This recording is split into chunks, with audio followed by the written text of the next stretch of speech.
Kranjski Gori je zapadel sneg, torej to pomeni, da konec zime še vedno ni in da bo še smuka. Smo na prvem delu zimskih počitnic in mi smo se odločili, da obiščemo Mojco Mežek za odnose z javnostmi iz Turizma Kranjska Gora in jo povprašamo, kakšna je zasedenost hotelov, privatnih apartmajev, sicer vse na splošno. Ja, dobrodošli.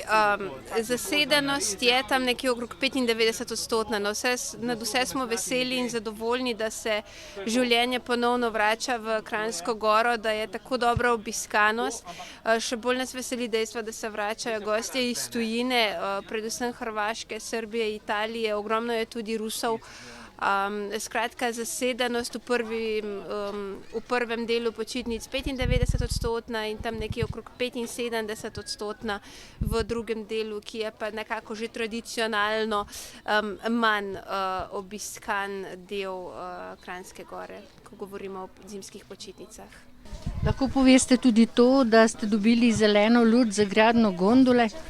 Tako je, izredno smo veseli, da smo dobili ta sredstva, ki nam bo omogočila gradnjo nove gondole na mestu, kjer sedaj stoji štirisedežnica Vitrans 1 in ki bo poleg te nove štirisedežnice Vitrans 2, gradnja katere je trenutno v teku, ki bo povezala ponovno Kranjsko Goro z vrhom Vitransa. Ob tem bi pa rada povedala, da smo za obiskovalce pripravili posebno akcijo, ki bo pričela veljati 7. marca in bo veljala vse do konca sezone, letošnje zimske sezone, in sicer 30-odstotni popust na večdnevne oziroma dnevne vozovnice, tekaške vstopnice.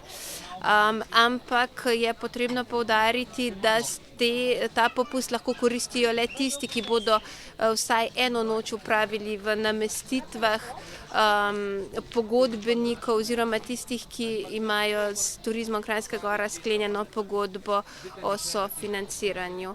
Skratka, vabimo vse, ki so željni smučarskih in tekaških užitkov v Kranjsko Goro, tudi v marcu, ko ponekod že ne bo več snega, medtem ko pri nas bo, vključno s popustom in ugodnostmi. Hvala lepa za pogovor. Hvala vam.